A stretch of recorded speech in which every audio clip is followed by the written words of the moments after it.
Assalomu alaykum hurmatli kuzatuvchilar. Keyingi obyektimiz Qamishloq Bannisani yo'nalishidagi ko'chada bo'ldi. Xudo xohlasa bu kottejni uyimiz zakasini oldik.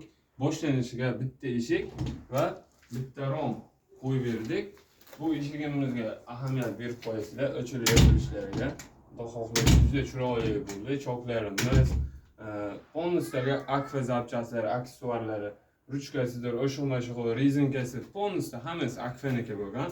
İşin taglariga esa alyuminli lambrey qo'yib berganmiz. Ko'pchilik plastmassa, alkafon qo'yadi, lekin biz faqat alyuminli lambrey ishlatamiz. Sababiki baquvvat, xudo xohlasa chiroyli siz o'yingizga xizmat qiladi.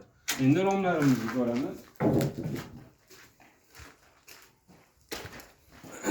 Bu yerda ikkita tomon ochilish va 30 forchkali romimizdan qo'yib berganmiz. Bu yerga qo'yib bergan ishlarimizdan Akfa alyumin zavatoydu, oynaga yo'diyi bir qavat, oq oyna bo'ldi, bir qavat.